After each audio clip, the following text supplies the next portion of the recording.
नमस्कार. आज आपण ऐकणार आहोत एक नवीन कथा. आजच्या कथेचे नाव आहे भावनेचा ओलावा. हॅलो अमित, गिरीश भाऊजी गेले काय? केव्हा? अमित अक्षरशः किंचाळला. अरे आत्ता मला मामींचा फोन आलेला.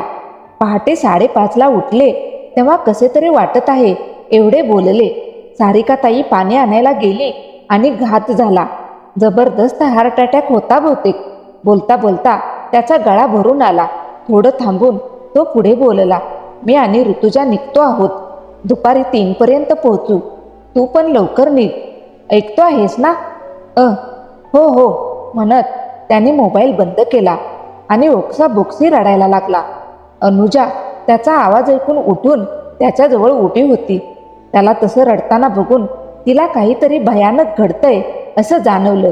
तिने पटकन टेबलवरची पाण्याची बॉटल उचलली आणि पाणी ग्लासमध्ये भरून त्याला पाठीवर थोपटत बोलली, अमित काय झाले? अगं गिरीश भाऊजी गेले. अगं आई ग, केव्हा? आत्ता सकाळी. एका क्षणासाठी ती पण स्तब्ध झाली. काय बोलावे सुचेना. अमित पाणी घे, मी कपडे पॅक करते, आपण लगेच निघू. सारिका ताईंना सांभाळावे लागेल म्हणत ती भरकन बाथरूममध्ये गेली. हृदय भरून आले होते. पाझरत्या डोळ्यांनी भरभर ब्रश वगैरे आटोपून बाहेर आली आणि सुटकेसमध्ये दोघांचे कपडे भरायला लागली. अमित पण त्याचा आटपून आला. बाजूला राहणाऱ्या प्रगतीला मुलांकडे बघायला सांगितले. घरकाम करणाऱ्या मावशीला जेवणाचं सांगून दोघेही कारने निघाले. रस्त्यात सुमितचा फोन आला. अमित, मी तासाभरात पोहोचत आहे. तू किती वाजता पोहोचणार? मला अजून 2 तास तरी लागतील. बरं, मामा काका आलेत तिथे, ते व्यवस्था बघत आहेत. आपण पोहोचल्यावर ते नेणार बोलले. ओके. अनुजा बाजूच्या सीटवर डोळे मिटून होती. तिच्या डोळ्यासमोर सारखा सारिकाचा आणि मंदारचा चेहरा येत होता. सारिका आणि गिरीश म्हणजे असं हस्तखेळतं रसायन की त्यांच्या असण्याने कुठल्याही वातावरणाची रंगत वाढायची. आई वडील गेल्यानंतर सारिका ताई आणि भाऊजींनी त्यांची जागा घेतली. ननंद आणि भाऊजईच्या नात्यापेक्षा अतिशय वेगळे नाते होते. दुसरे माहेरघर असल्यासारखंच वाटायचे. इतकं प्रेम आणि आपलेपणा दोघांनी दिला.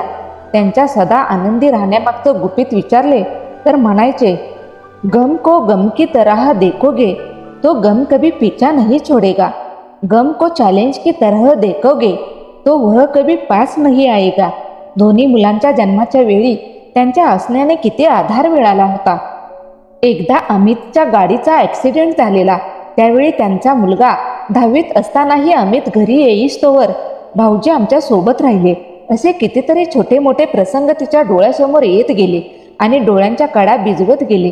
सुमित आणि ऋतुजाचं पण असंच होतं. गिरीश रावांनी दोघांवरही सारखीच माया केली. आई वडिलांचं छत्र हरवलेल्या भावंडांचा अगदी वडिलांच्या मायेने सांभाळ केला. भाऊजींचे असे अकस्मात जाणे मनाला चटका लावून गेले. सगळे सोपस्कार आटोपले होते. घरची निवडक मंडळी तेवढी राहिली होती. मंदारचे इंजिनिअरिंगचे 3रे वर्ष होते. 15 दिवसांनी त्यांची फायनल परीक्षा होणार होती. रात्रीचे जेवण आटोपून अमित व सुमित शतपावलीसाठी बाहेर पडले. अमित, मी काय म्हणतो, भाऊजी प्रायव्हेट जॉब करायचे. त्यांचे सगळे क्लेम सेटल व्हायला वेळ लागेल. तेव्हा माझं आणि ऋतुजाचं असं म्हणणं आहे की आपण त्यांचे सगळे क्लेम पूर्ण होईस्तोवर त्यांच्या घरची आणि मंदारची व्यवस्था बघायची. दादा, मी पण तुला हेच सुचवणार होतो. सारिका ताईच्या स्वाभिमानाला धक्का न लावता आपल्याला तिला व मंदारला सांभाळावे लागेल. दोघांनी बराच वेळ चर्चा केली आणि घरी आले. ताई, उद्या मी निघतोय. ऋतुजा राहील इथे आठवडाभर. मी पुढच्या आठवड्यात येईल. सुमित बोलला. ताई, आम्ही पण निघतोय. पुढच्या आठवड्यात येऊ. अमित बोलला. सारिकाने मानेनेच होकार दर्शवला. मंदार, अरे जरा मला सुटकेस काढायला मदत करतोस का? सुमित बोलला.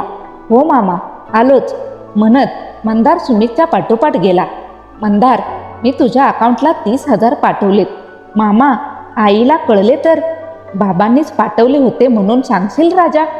आणि ऐक, मी आणि अमितने तुझ्या पप्पांच्या अकाउंटला 2 लाख पाठवले आहेत. मामा, पण हे बघ मंदार, तुझ्या वडिलांचे सगळे व्यवहार सुरळीत व्हायला वेळ लागेल. तोवर हातात पैसे असावेत ना बेटा. माझी बहीण खूप स्वाभिमानी आहे, तिला हे आवडणार नाही म्हणून तुला सांगतोय. इथे आता काही दिवस ऋतुजा मामी राहील, तेव्हा आईची काळजी करू नकोस. नंतर आम्ही आलटून पालटून येऊच. मी इकडच्या ऑफिसमध्ये ट्रान्सफर मागितली आहे. बघू झाली बदली तर खूप छान होईल. बेटा मन लावून अभ्यास कर. काहीही लागले तर काळजी करू नकोस. तुझे दोन्ही मामा नेहमी तुमच्या पाठीशी आहेत आणि राहणार, मागून येत अमित बोलला. मामा म्हणत मंदार दोघांना बिलगला. त्यांचे खांदे आपुलके आणि स्नेहाच्या भावनेने भिजत राहिले. या कथेच्या लेखिका आहेत वैशाली गोस्वामी. ही कथा तुम्हालाही आवडली असल्यास नक्की लाईक करा, शेअर करा आणि तुम्ही जर या चॅनलवर नवीन असाल तर चॅनलला सबस्क्राईब करायला विसरू नका. धन्यवाद.